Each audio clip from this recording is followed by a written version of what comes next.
Good afternoon, guys. Magdi-demo tayo kasi may customer tayo. Paano daw to inumin? So, tuturuan natin kung paano ba to inumin. Una, timplahin po natin. Powder po siya.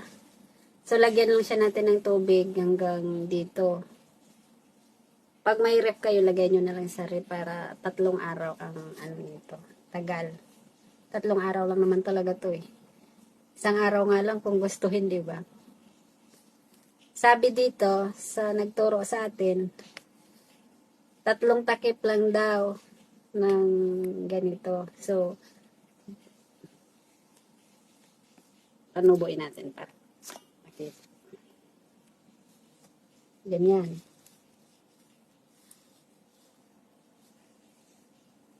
Idog-idog pa more. Ayan, huwag kang tumalon. 3 takip lang daw. So, ako, konti lang yan. Kaya dinadagdagan ko. 1,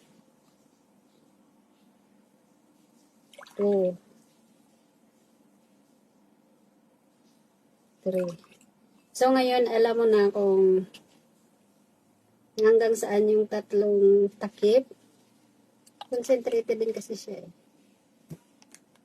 So, tandaan mo na lang hanggang dito siya. Sa susunod na pag-inom mo, huwag mo nang takalin. Diretso mo na. Ayan. Ganyan ang kulay niyan. Kasi nagtatanong siya, paano daw inumin. So, tuturuan natin yun. Nilagay na natin dyan. Tunggain mo na. Kabiri simple. Tatanong mo ba? So, ganyan yung 3 takip. Hanggang dyan. So, sa susunod, hindi mo natakalin. Hanggang dyan na lang yan. Pag ano mo, tansyahin mo na lang. Kasi natatapon pa pag pinakal-takal natin. 3 times a day daw po. Kasi ako nagtatry pa lang din ako. Nakadalawang bote na po ako. So, parang okay naman kasi yung reaction unang araw, sarap matulog.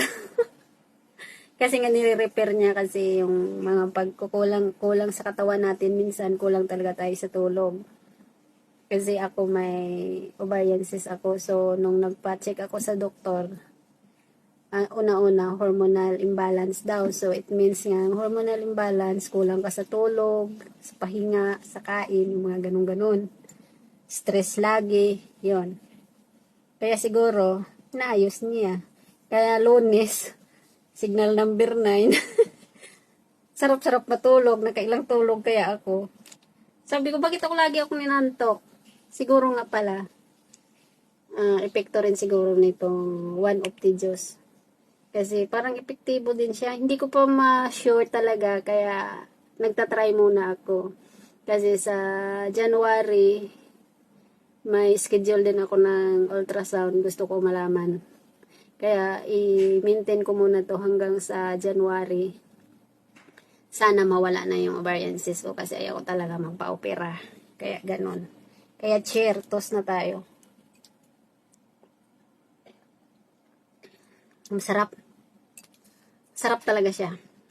Kahapon, ganitong oras, uminom din ako. Tapos, ang nararamdaman ko kagabi, mga 6:30, nag-dinner na kami ni Lolo. Yung nararamdaman ko naman, parang pumipitik-pitik yung mga loob ng tiyan ko. Sabi ko, bakit ba? Parang kumikirot-kirot na parang may mga hangin na kumikibo-kibo sa aking tiyan. Siguro nga, may epekto. Kasi lahat naman na food supplement na tinitik natin, meron naman talaga reaction yan. So, kasi pangatlong araw ko pa lang din. Kaya yun. Siguro nga, reaction lang din yun. Tapos, sarap kaya matulog sa gabi. Yung dati kong nararamdaman tuwing alas 2, nagigising ako pag natulog ako ng alas 10. Alas 2 nagigising ako, hindi na ako makakatulog hanggang mag alas 5 niyan. Pero ngayon, alas 9 pa lang nantok na ako. Hindi na ako makaka-reply ng chat sa akin ni Papa Yung. Tapos, sa umaga, yung dati-dati, alas 5 na lang, alas 5 pa lang, tumatawag na ako sa kanya pag naka-online siya. Ngayon, bala ka dyan, matutulog pa ako ng alas 7. Ganun ang reaction sa akin, sarap patulog. Kaya try nyo rin. Yung mga hindi makakatulog dyan, try nyo rin. Para makatulog din kayo ng mahimbing. Bye-bye. Good luck.